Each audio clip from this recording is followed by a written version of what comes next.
façon d'apprendre et de se remettre en question. Parce qu'une chrétien qui ne se met pas en question souvent et qui ne se remet pas en question, ça avancera pas, on va avancer, oui, mais on ne sera pas corrigé, on va avancer pas comme Dieu voudra. Donc, qui ne connaît pas le titre, donc aujourd'hui, ce titre, c'est « Es-tu un chrétien ancré en Christ ?» Sommes-nous des chrétiens ancrés en Christ? Moi, voilà, j'aime beaucoup cette image-là, parce qu'en fait, moi, j'ai fait mon service militaire partout, donc j'étais dans l'armée militaire, donc je connais bien tout ça. Donc, chaque bateau, en fait, il est équipé de l'encre. Donc, on ne connaît pas un bateau qui n'a pas une encre, parce qu'en fait, l'encre, ça sert à beaucoup de choses dans un bateau. Ça sert pour stabiliser le bateau, pour rester dans un endroit spécifique, pour ne pas bouger. Même s'il y a du vent, il restera quand même à sa place. Il ne va pas aller plus loin. Donc, mais si les bateaux ne sont pas équipés de cette encre, ce qui va se passer, ils vont être traînés par le vent. Ils vont être traînés par la tempête. Ils vont être traînés aussi par les vagues. Et aussi être tirés par la violence, tirés aussi par les vagues, tirés aussi par la tempête jusqu'à la dérive. Donc, le but de l'encre, c'est ça en fait, que le bateau ne soit pas tiré, qu'il ne soit pas traîné vers la dérive. Donc, et malheureusement, tous ceux qui ne sont pas ancrés, qui n'ont pas l'encre dans ce bateau, difficilement vont rester en stabilité. Pourquoi? Parce qu'en fait, ils n'ont pas cette encre qui va aux profondeurs pour s'accrocher au rocher. Parce qu'en fait, le fait qu'on va jeter cette encre, ça va aller aux profondeurs du rocher et ça va rester attaché à ça. Donc, encore une fois, comme je dis tantôt, donc j'ai fait mon service militaire dans la marine militaire en Italie. Donc, l'encre, il a quand même une signification, il a un sens. Ça signifie, pour eux, c'est le salut, c'est la sécurité et c'est l'espoir. Donc, comme vous voyez, en fait, ce n'est pas une encre, ce n'est pas une chose que ça sert à rien. Ça a quand même un sens très important pour la marine militaire. Et le verset que j'aimerais ce soir vous partager avec vous, ça se trouve en Isaïe, donc au chapitre 40, verset 31. Et celui-ci, en fait, il parle de l'espoir. Il nous dit, en fait, au verset 31, « Mais ceux qui espèrent en l'Éternel, donc celui qui va espérer en l'Éternel, qu'est-ce qui ça va se passer? Il va renouveler ses forces. » Donc, je voudrais vraiment vous inviter ce soir qu'ensemble, on puisse vraiment s'engager et le répéter ensemble pour ceux qui vraiment ont vraiment besoin de dire, voilà, Seigneur, je veux ce soir prendre l'engagement avec toi. Je veux ce soir que tu renouvelles mes forces. Parce que je pense qu'on en a vraiment besoin, que ce soir, le Seigneur puisse renouveler notre force. Parce qu'il est dit clair et net, il dit, ceux qui espèrent en moi, en l'Éternel, je vais rénover ses forces. Donc, le Seigneur ne va pas nous laisser à l'abandon. Il ne va pas nous laisser à la dérive. Il va nous rénover, nous donner vraiment de la force pour savoir avancer. Et ce soir, c'est mon encouragement. Je ne sais pas dans quelle situation tu es aujourd'hui. Cette promesse, c'est pour toi, c'est pour nous, c'est pour l'Église. L'Église a besoin d'être rénovée, a besoin d'avoir de nouvelles forces pour savoir avancer dans ces moments où l'espérance, il y en a qui l'ont perdue. Il y en a qui n'ont plus cette espérance parce qu'en fait, on est fatigué. On n'a plus envie d'avancer. Mais le Seigneur nous dit ce soir, si tu espères en moi, je te promets de te redonner des forces. Et ça signifie quoi, ces nouvelles forces? C'est une nouvelle vigueur, une nouvelle capacité et un nouveau souffle. Donc, une nouvelle vigueur, une nouvelle capacité et un nouveau souffle. Pourquoi? Parce que cela, ça va nous aider à savoir surmonter nos difficultés. Ça va nous aider à savoir surmonter les tempêtes. Donc, vous voyez, c'est quand même très important le fait d'avoir cette espérance ancrée en lui et le fait qu'on soit rénové. Ça revient en nous, c'est vraiment cette force d'avancer pour savoir surmonter toute difficulté, tout problème qu'on peut trouver dans notre vie. Donc, ce soir, ma question est, est-ce que tu as perdu cette vigueur? Est-ce que tu as perdu ces capacités d'avancer? Est-ce que tu as perdu le souffle de vie? Il y en a qui ils disent, bah, je suis fatigué. La vie que je traîne pour le moment, je n'aime pas énormément. Je suis désespéré. Est-ce que tu es épuisé? Dans le verset, dans le verset de 31, il dit, donc, mais ceux qui espèrent l'Éternel renouvellent leur force, et puis il nous dit, ils prennent leur vol comme les aigles, ils courent sans se fatiguer, ils marchent et ne se fatiguent pas. Vous voyez? Donc, le fait qu'on va être renouvelé par ces forces qu'il lui va nous donner, on ne va pas se fatiguer. On va marcher, même en courant, on ne sera pas fatigué. Pourquoi? Parce que c'est lui qui a pris le pouvoir, c'est lui qui a pris la main sur nous. C'est nous qu'on se confie en lui. C'est notre appui. Donc, ce soir, je ne sais pas dans quel domaine as-tu des difficultés? Dans quel domaine as-tu pu avoir des épreuves? Est-ce que tu es éprouvé dans quelque chose que je ne vais pas citer? Est-ce que tu es fatigué? Est-ce que tu as perdu la patience? Est-ce que tu as baissé les bras? Est-ce que tu ne vois pas une solution? Est-ce que tu crois d'avoir le contrôle? Ou tu croyais d'avoir le contrôle? Mais tu es tombé dans la profondeur du désespoir. Pourquoi? Parce que tu croyais d'avoir le contrôle sur la situation, d'avoir le contrôle de la difficulté, et tu es tombé dans le désespoir de ton problème. Tu vois tout noir. Tu ne vois pas une solution. Tu ne vois pas une solution parce que tu vois tout noir. Et l'ennemi, quand on voit tout noir, qu'est-ce qu'il fait? En fait, il nous fait voir que le côté négatif. Il nous fait voir ce qui ne va pas en nous, ce qu'on a fait, ce qu'on n'a pas fait. Il nous fait croire aussi que nos péchés, il est trop lourd, que nos péchés ne seront jamais pardonnés parce qu'on a exagéré, parce qu'on a perdu ses confiances en Dieu et Dieu nous a oubliés. Mais moi, je ne crois pas cela parce qu'en fait, je crois que quand, même si on est bas, on a quand même cette foi de dire, Seigneur, voilà, j'ai besoin de toi. Et on revient à lui. Et une fois qu'on revient à lui, lui, il va nous pardonner. L'ennemi te fait croire que la maladie ne peut pas être guérie.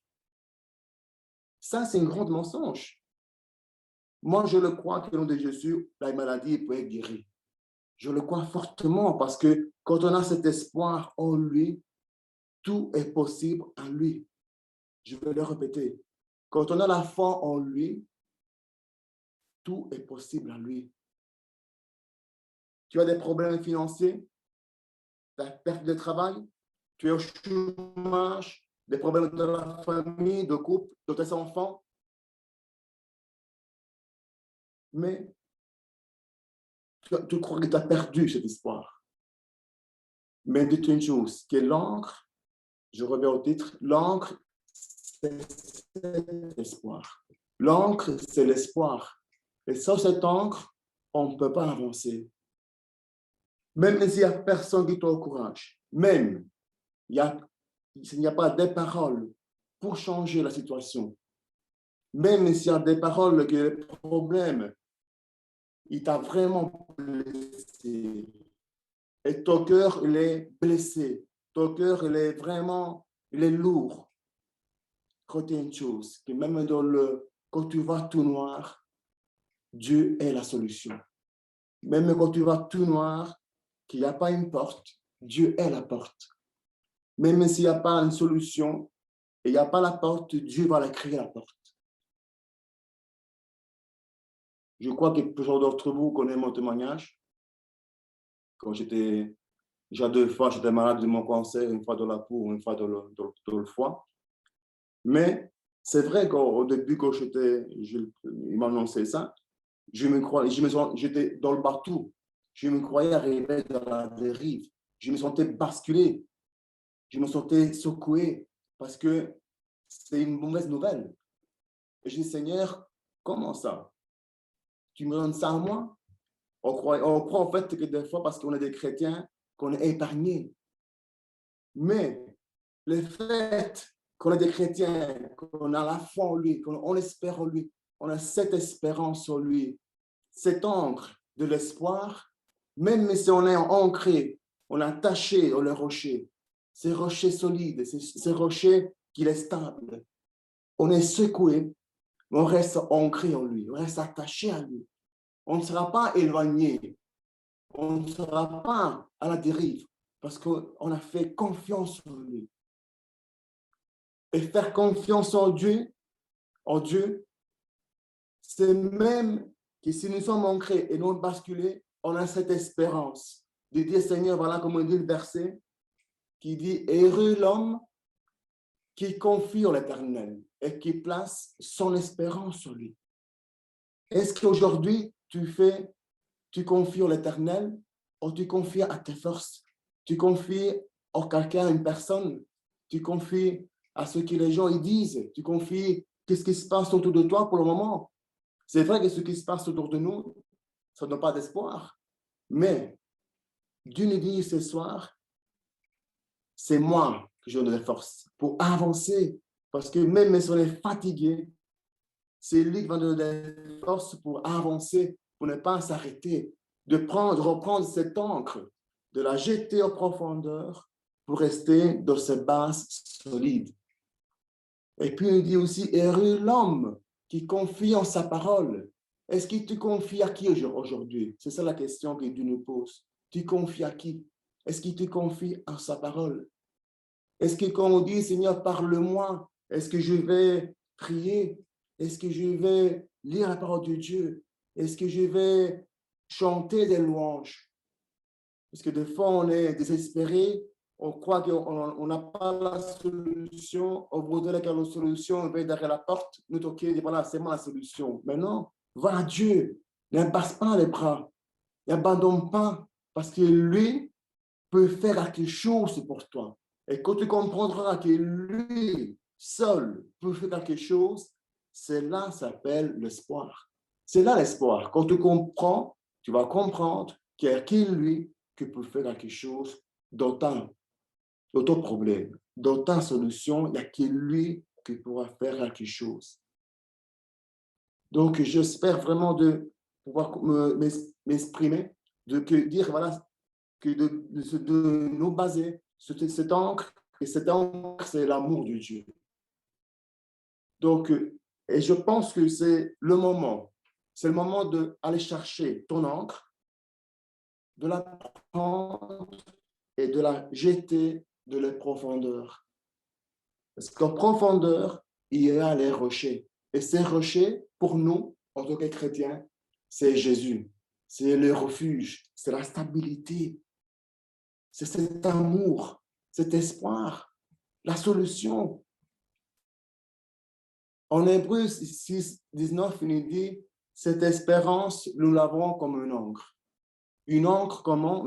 Une encre solide et ferme pour notre âme et pénètre au-delà du voile. Donc, cette espérance, c'est l'encre. C'est une encre solide. Ce n'est pas une encre qui n'est pas solide, qui ça bouge quand même. Encore une fois, je reviens, comme je disais tout à l'heure, même si on est secoué par les tempêtes, par les vagues, par le vent, par les problèmes, par les maladies, par l'économie, par ce qui se passe autour de toi, tu resteras quand même stable.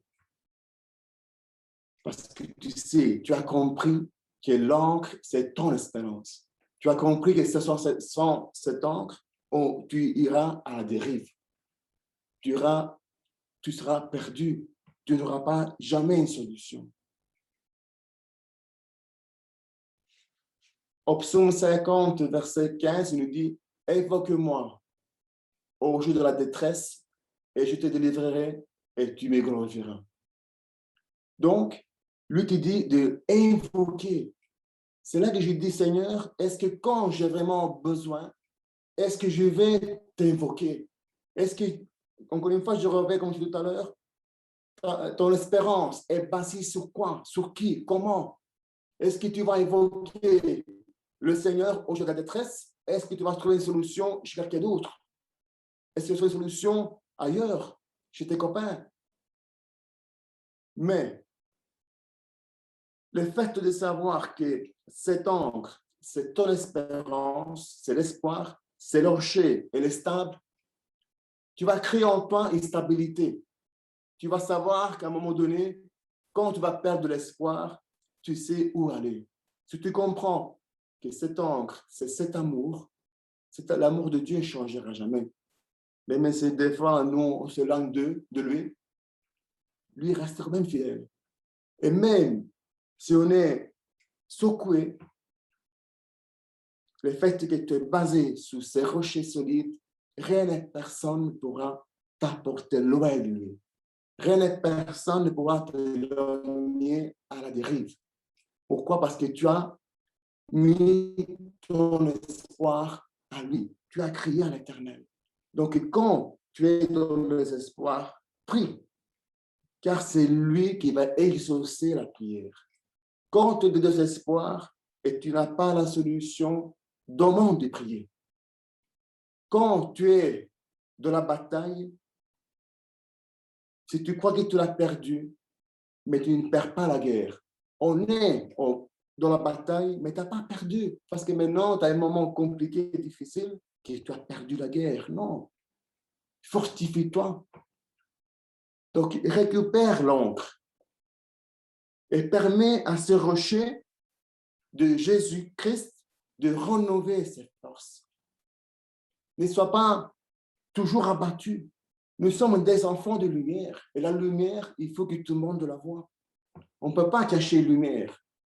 Mais si tu es désespéré, reviens à toi, reviens à toi-même. Et dis, Seigneur, ce soir, je me rends à toi. Je veux que tu sois mon rocher solide.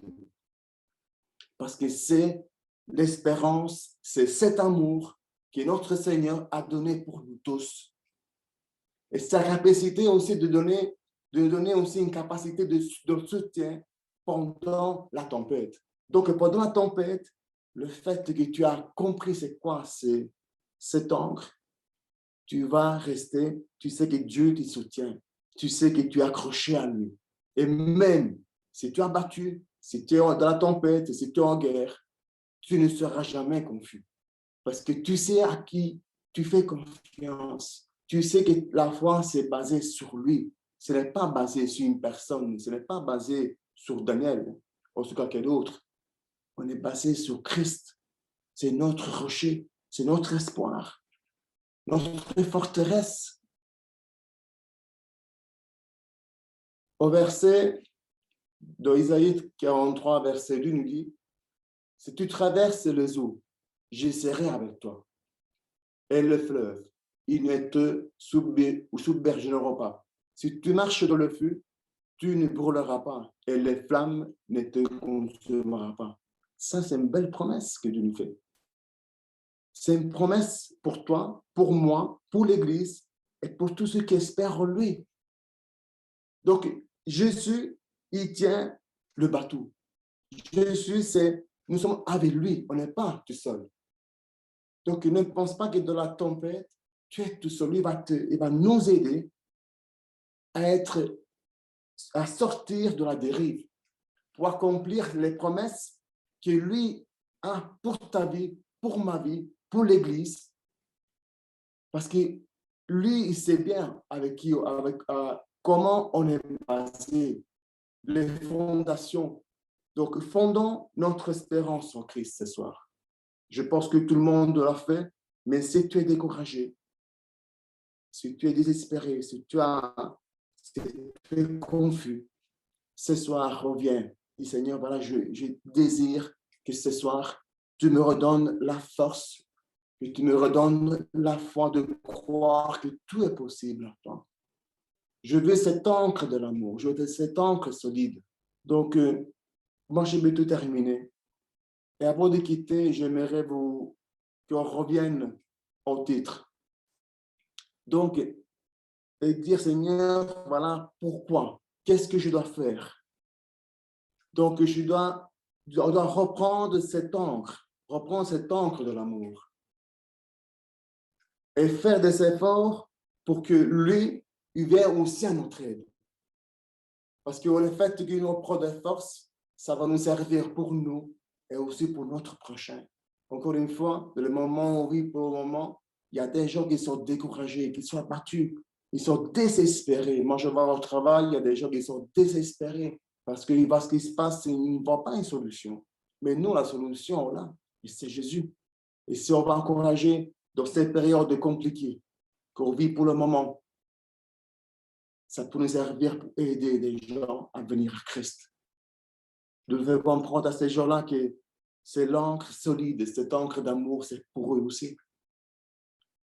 Donc, et quand ces gens, ils vont voir que nous, dans le désespoir, ils vont voir que dans la tempête, voir en nous cette espérance, ça va les encourager.